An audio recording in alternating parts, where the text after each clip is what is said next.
Hello mga ka-trending! Welcome back to ZK Trend. Matapos ang Holy Week vacation ni Donnie Pangilinan with Kyle and Piolo Pascual sa Maldives, sa wakas may sightings na din kay Donnie Pangilinan.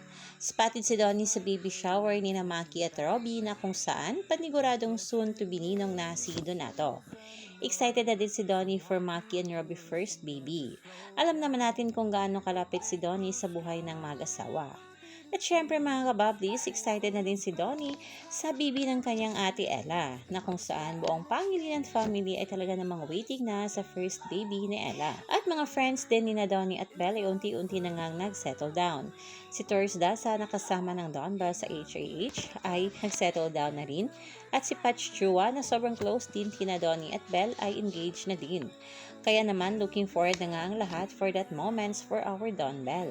At syempre matagal pa yung mangyayari. Sa ngayon nga ay Don Bell ayuda muna ang nagpapakilig sa lahat nga ng mga taga-suporta ng Don Bell. At dahil ngayon ay 10, ngayon ay Don Bell Day.